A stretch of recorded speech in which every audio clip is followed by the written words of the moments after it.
Falando sobre as atualizações do Banco Master, a segunda turma do Supremo Tribunal Federal começa a julgar nesta quarta-feira a prisão do ex-presidente do Banco de Brasília, Paulo Henrique Costa, e do advogado Daniel Monteiro, que teria representado o Banco Master em negociações com o BRB. A gente confere os detalhes na coluna da Manuela Alcântara. Vamos olhar a coluna da Manuela que conta pra gente então sobre o julgamento do Supremo Tribunal Federal. Então, o julgamento que está na segunda turma do STF, que começa a julgar hoje a prisão do Paulo Henrique Costa. O colegiado, que é presidido pelo ministro Gilmar Mendes, vai analisar a decisão do ministro André Mendonça numa sessão que é virtual e começa hoje e vai até a sexta-feira. Os advogados e procuradores podem apresentar sustentações orais até às 10 horas e 59 minutos de hoje. As prisões aconteceram na última fase da Operação Compliance Zero, autorizada por André Mendonça, com aval da PGR. De acordo com as apurações, os alvos teriam atuado para estruturar o esquema de compliance paralelo, a fim de burlar os controles internos e regras do Banco Regional de Brasília. Falando sobre a defesa do Paulo Henrique Costa afirma nos autos que não há qualquer registro de tentativa de coação de testemunhas, ocultação de provas ou embaraço às investigações por parte do ex-presidente do BRB. O advogado Kleber Lopes alega que a conduta de Paulo Henrique foi marcada pela colaboração com as autoridades. Ele lembra ainda, o advogado, lembra ainda que o BRB voltou da viagem, que o ex-presidente voltou da viagem que fazia para os Estados Unidos ao Brasil, quando soube da operação. Então, aí, julgamento que começa hoje, julgamento virtual, na segunda turma do Supremo Tribunal Federal e vai até a sexta-feira. Claro, a gente segue acompanhando. Seguimos ainda falando sobre Banco Master? Bom, vamos continuar falando sobre isso já já e por enquanto eu sigo para dar bom dia ainda, para Felipe Monteiro, meu parceiro de todos os dias. Quarta-feira, Felipe Monteiro, muito bom dia para você. Uma quarta que parece segunda, né? Pós-feriado. E já começamos a nossa semana, digamos assim, falando sobre Banco Master. E tem mais sobre isso, já já a gente volta a falar de Banco Master. Muito bom dia a você. Bom dia, Neira. Bom dia aos telespectadores. A semana é um pouco curta, né? Feriado. Eu até achei que foi segunda-feira mesmo hoje, Neira. Com cara de segunda, Mas não é. Mas não mas tem é. muita Mas não notícia, é. como se fosse segunda-feira. Bom, a gente vai falar. É você. Sim,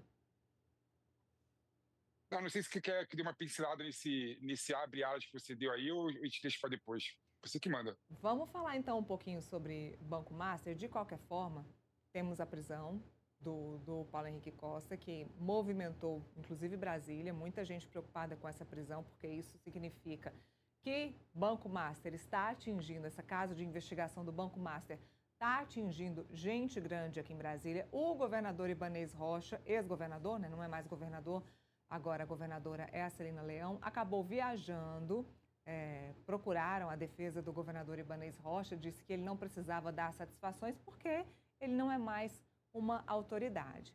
Mas Brasília agora se movimenta, a governadora Celina Leão se movimenta para tentar reestruturar o Banco de Brasília. Hoje todos os jornais estão dando aí manchetes de que forma o Banco de Brasília está se movimentando aí com fundos para tentar capitalizar o banco novamente, coisa aí de 20 bilhões de reais. Então, o Banco de Brasília dá 20 bilhões, consegue 15 em troca, 5 à vista, está fazendo aí uma movimentação para tentar capitalizar pelo menos 5 bilhões de reais agora à vista, inicialmente, o banco. Então, toda uma bagunça que foi feita aí por conta da compra dessas carteiras podres do Banco Master, que acabou levando aí à prisão do Paulo Henrique Costa. E daqui a pouco, Felipe, a gente vai contar também aqui no Contexto Metrópolis que o Paulo Henrique já sabia, as mensagens mostram que ele já sabia sobre o que poderia acontecer com a compra dessas carteiras podres, as consequências disso e a preocupação que ele tinha sobre esse assunto. Então, muita coisa para a gente falar também.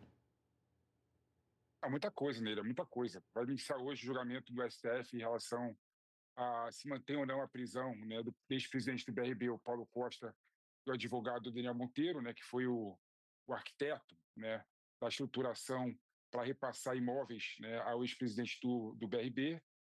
O primeiro que votou, né, foi o relator André Mendonça, né, votou agora, nesse momento, a informação que eu tive para manter a prisão dos dois, e agora abriu prazo, né, no julgamento virtual para os outros ministros, né, da turma do STF analisarem e decidirem se vão manter ou não a decisão do André Mendonça e manter essas duas figuras presas, né, na prisão preventiva.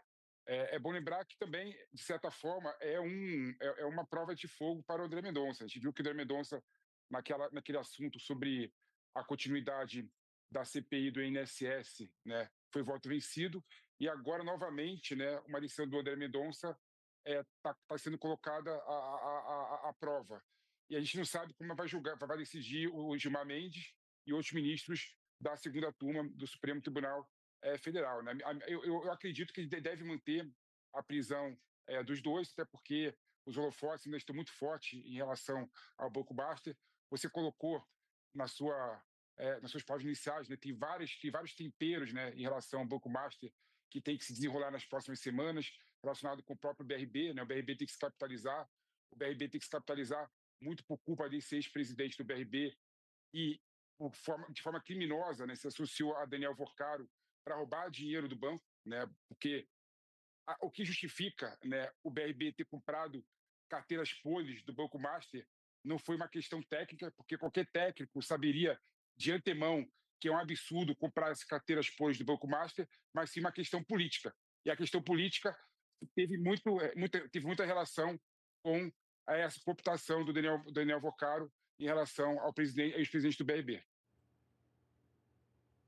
Bom, voltando ao que eu estava falando, e vai casar direitinho com o nosso assunto, o ex-presidente do BRB, Paulo Henrique Costa, reclamou ao banqueiro Daniel Furcaro sobre a produção apressada de cerca de 3.000 documentos relacionados às carteiras de crédito do Banco Master. Segundo mensagens, os documentos foram feitos de última hora e não havia clareza sobre a origem ou a validade das informações.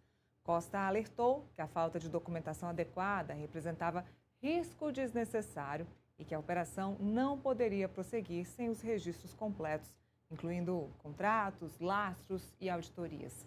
Sobre esse assunto, a gente conversa agora com a colunista do portal Metrópolis, Isadora Teixeira, que já havia trazido aqui no contexto essa preocupação interna com as irregularidades das carteiras. Isa, muito bom dia. Obrigada mais uma vez pela participação aqui. Como eu disse, você já tinha trazido aqui para a gente essa questão do Paulo Henrique Costa se preocupar com as carteiras podres que poderiam ser adquiridas do Banco Master. E eu queria que você trouxesse para a gente essa novidade das mensagens. Bom dia, Neila. Bom dia a todos que nos acompanham aqui no Contexto Metrópolis. O que a gente revela hoje aqui no nosso portal metrópolis.com são essas mensagens inéditas entre o então presidente do BRB, Paulo Henrique Costa, que foi preso na semana passada, e o dono do Banco Master, Daniel Vorcaro. Essas conversas ocorreram entre maio e junho de 2025, exatamente quando o Banco de Brasília já havia adquirido aquelas carteiras podres que são originadas pela empresa Tirreno, que é apontada como empresa de fachada, e foram repassadas ao BRB pelo Banco Master. Nessas mensagens, o então presidente do BRB diz a Daniel Vorcaro que eles estão correndo risco desnecessário diante da falta de documentação e que o Banco Central estava o questionando sobre o assunto naquela ocasião. Pouco depois, em setembro, o Banco Central negou uma outra operação que era realizada entre as duas instituições financeiras, que seria a aquisição do próprio Banco Master. E, como a gente sabe, em novembro de 2025, o Banco Master foi liquidado e o BRB mergulhou de vez nessa crise sem precedentes em razão dessas operações nebulosas que foram feitas com o Banco Master e que agora, como a PF apontou, havia um interesse particular do então presidente do BRB, o Paulo Henrique Costa. Neila. Isadora, em algum momento nessas mensagens, o Paulo Henrique Costa mostra alguma solução para a compra dessas carteiras podres, para que isso não pudesse prejudicar o BRB ou para que isso não pudesse prejudicá-los enquanto pessoa física, prejudicar o Paulo Henrique Costa e prejudicar o Daniel Vorcaro? Sim. no meio dessas mensagens, no dia 25 de maio, eu estou olhando aqui a nossa reportagem que traz detalhadamente essas mensagens. Em 25 de maio de 2025, o então presidente do BRB elencou uma série de providências que deveriam ser feitas pelo Banco Master, né? Ele enviou essa mensagem para o Daniel Vorcaro, dizendo que tem alguns itens fundamentais para os próximos passos. Lembrando que, àquela altura, o BRB já havia adquirido bilhões de reais em carteiras de crédito que são apontadas como falsas, inexistentes, e aqui eles estavam operacionalizando dois negócios em paralelo: a compra de carteiras, a substituição de carteiras, porque o BRB identificou as irregularidades, e, em paralelo, a compra do próprio Banco Master. Então, nesses próximos passos apontados aqui pelo então presidente do BRB, ele fala sobre uma nova carteira para substituição de cessões em razão daquelas carteiras podres que o BRB já tinha comprado do Master.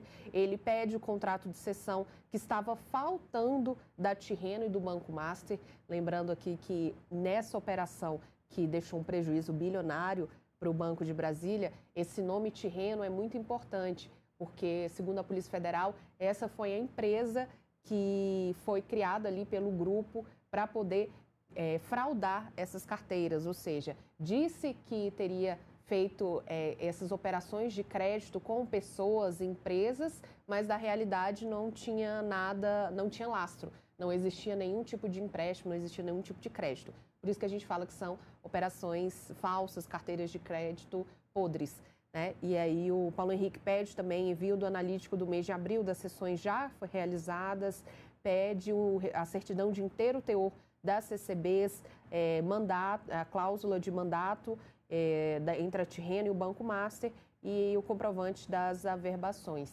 Ou seja, àquela altura, em maio, o BRB já havia comprado bilhões de reais em carteiras podres. De maio do ano passado. De maio do ano passado, já havia comprado aquelas carteiras de crédito que eram fraudulentas, segundo as investigações, e naquela altura ele estava pedindo mais documento, ou seja, como é que você faz uma operação de grande porte que demanda bilhões de reais sem a documentação necessária?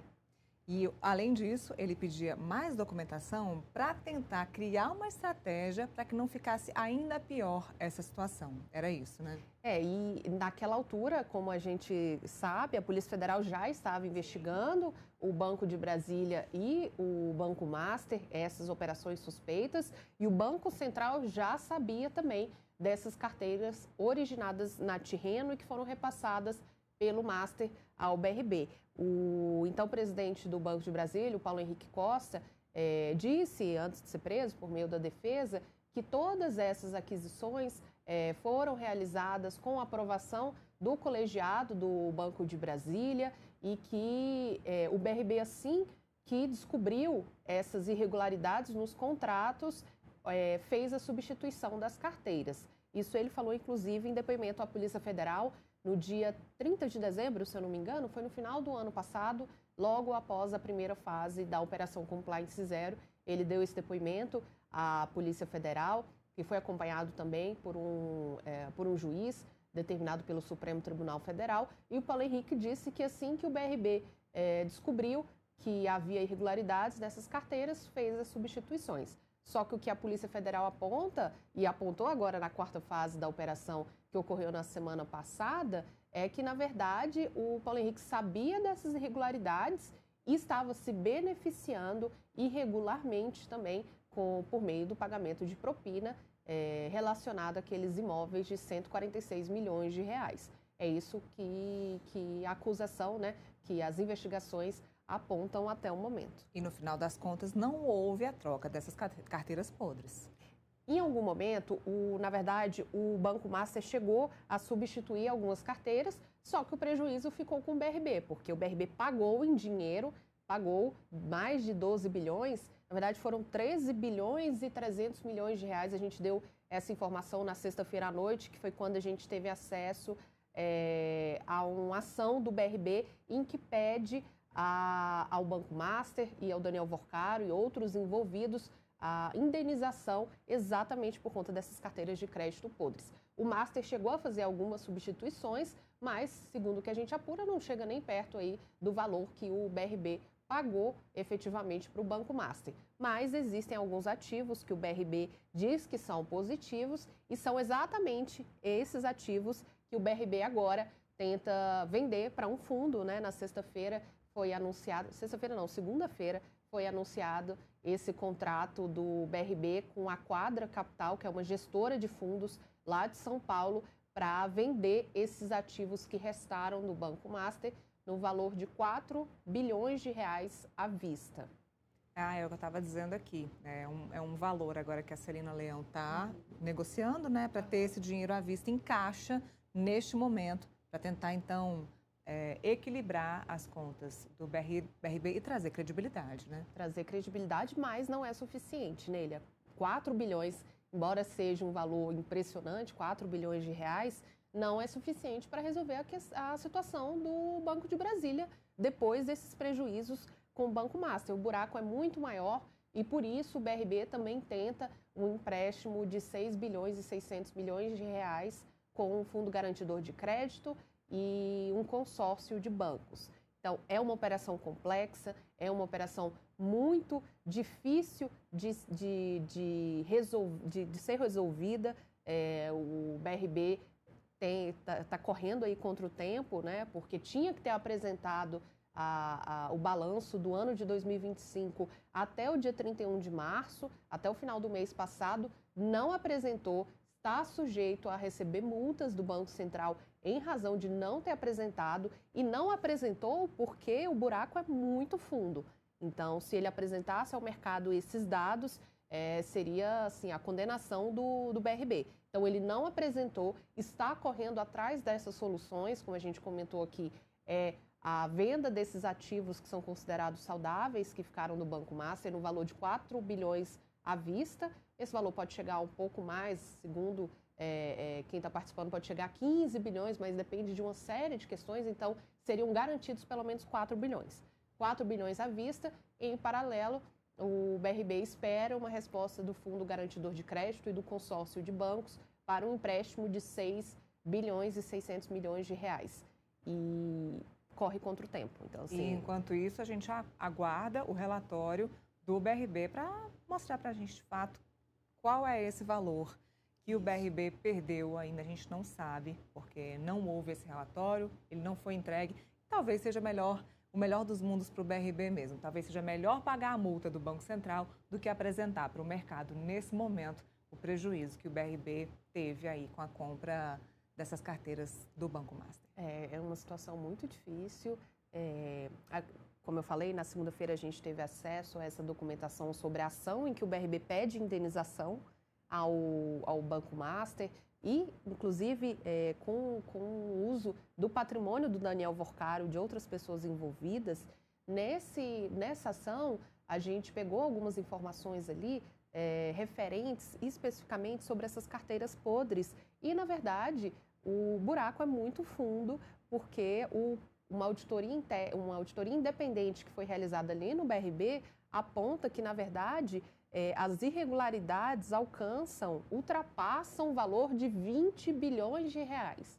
Então, toda hora a gente fala de um número diferente, toda hora o número aumenta, nunca diminui, aumenta. Então, a gente só vai saber de fato quando chegar esse relatório do BRB, mas o presidente do Banco de Brasília já falou que precisa de um provisionamento de pelo menos 8 bilhões e 800 milhões de reais, que é, inclusive, o que eles estão votando agora de manhã no Conselho de Administração do BRB, o aumento de capital nesse valor de 8 bilhões e 800 milhões de reais. Agora é saber de onde é que vai sair esse dinheiro, né? A melhor pergunta. E eu sugiro a você que está em casa, que está no trabalho, que está nos assistindo, que acompanhe a coluna Grande Angular, acompanhe a Isadora Teixeira na coluna para entender, para saber, porque todo dia tem novidade, viu? Todo dia tem furo, tem matéria sobre BRB, tem matéria sobre Banco Master. Então tá lá, no Portal Metrópolis. Eu te agradeço, Isa. Obrigada pelas informações. Obrigada, até a próxima. Até.